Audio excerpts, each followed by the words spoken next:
छत्रपती शिवाजी महाराजांची कुलदेवी तुळजापूरची आई तुळजाभवानी असं सुद्धा म्हटलं जातं की छत्रपती शिवाजी महाराजांना आईने भवानी तलवार दिली होती स्वराज्याची स्थापना करण्यासाठी।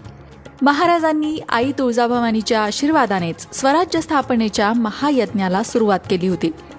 आई तुळजाभवानी ही आदिशक्ती भगवतीचं एक रूप, महाराष्ट्रातील 3.5 शक्तिपीठांपैकी एक, त्याचबरोबर महाराष्ट्रातील असंख्य कुटुंबांची कुलदेवी सुद्धा आहे।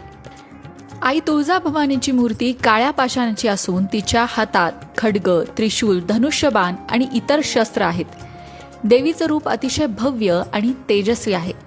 तुळजापूर हे उस्मानाबाद जिल्ह्यात वसलेलं आहे आणि तिथेच तुळजाभवानीचं मंदिर डोंगरावर बांधलेलं असून मंदिरात जाण्यासाठी शेकडो पायऱ्या आहेत। मंदिराचा गाभारा खोल आहे आणि भाविकांना देवीचं दर्शन घेताना विलक्षण समाधान आणि उत्साह अनुभवायला येतो। तुळजाभवानीच्या मूर्तीचं वैशिष्ट्य म्हणजे ही मूर्ती तिच्या जागेवरून सहजपणे काढता येते आणि तेवढ्याच सहजपणे पुन्हा जागेवर बसवता येते। संपूर्ण देशभरात असणाऱ्या सगळ्या शक्तिपीठांपैकी फक्त तुळजाभवानीच्याच मूर्तीमध्ये हे वैशिष्ट्य आहे आणि त्यामुळेच वर्षातून 3 वेळा म्हणजे भाद्रपद वद्य अष्टमी, आश्विन शुद्ध एकादशी आणि पौष शुद्ध प्रतिपदेला देवीच्या मूर्तीला सिंहासनावरून काढून पलंगावर झोपवलं जातं, ज्याला देवीचा निद्राकाल म्हटलं जातं। त्या निद्रेला सुद्धा घोर निद्रा, श्रमनिद्रा, सुखनिद्रा अशा वेगवेगळ्या नावांनी ओळखलं जातं। आई तुळजाभवानीची अवतार कथा स्कंद पुराणात येते।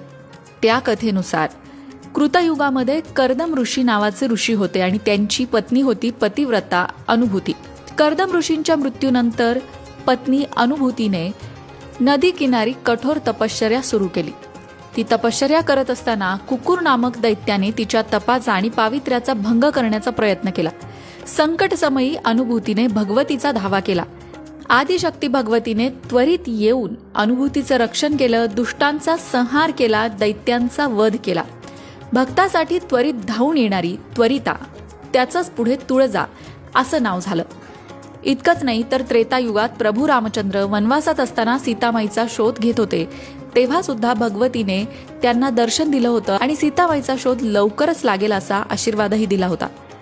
म्हणजेच कृतयुगामध्ये कर्दम ऋषींची पत्नी अनुभूतीसाठी, त्रेतायुगामध्ये प्रभू रामचंद्रांसाठी आणि इतकंच नाही तर कलियुगात छत्रपती शिवाजी महाराजांसाठी आई भगवती वेळोवेळी धावून आली आहे। मंडळी, तुळजाभवानी तुमची सुद्धा कुलदेवी असेल तर कमेंट करून तसं नक्की लिहा। त्याचबरोबर आई तुळजाभवानीचा उदो उदो लिहायला विसरू नका। तुळजाभवानी माता ही शक्ती, पराक्रम आणि मातृप्रेमाचं प्रतीक आहे। ज्यांना ज्यांना आयुष्यात समस्या आहेत, आयुष्यात सगळा अंधार आहे असं वाटतं, त्यांनी आई तुळजाभवानीची उपासना मनापासून सुरू करावी। सगळी मरगळ निघून जाते आणि आईच्या कृपेने आयुष्यात आनंदी आनंद येतो। आई तुळजाभवानीचा उदो उदो। मंडळी, वास्तुशास्त्र, ज्योतिषशास्त्र, अंकशास्त्र यासारख्या विषयांवर तुमच्या मनात काही शंका असतील तर त्या कमेंट बॉक्समध्ये नक्की विचारा। तुमच्या प्रश्नांची उत्तरं घेऊन येण्याचा प्रयत्न आम्ही नक्कीच करू। त्याचबरोबर आणखीन कोणत्या विषयांवरचे व्हिडिओ तुम्हाला ऐकायला आवडतील ते सुद्धा कमेंट करून सांगा, म्हणजे तुम्हाला हव्या असणाऱ्या विषयांवर सुद्धा व्हिडिओ घेऊन आम्ही येऊ। ज्योतिषशास्त्र, अंकशास्त्र, वास्तुशास्त्र यांसारख्या विषयांवरचं योग्य मार्गदर्शन तुमच्यापर्यंत पोहोचवण्याचा आमचा हा प्रयत्न आहे। तेव्हा तुमच्या शंका कमेंट बॉक्समध्ये नक्की विचारा।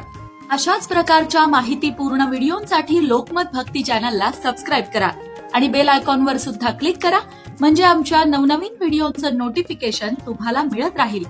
तसंच योग्य आध्यात्मिक मार्गदर्शनासाठी लोकमत भक्तीच्या फेसबुक पेजला फॉलो करायला विसरू नका।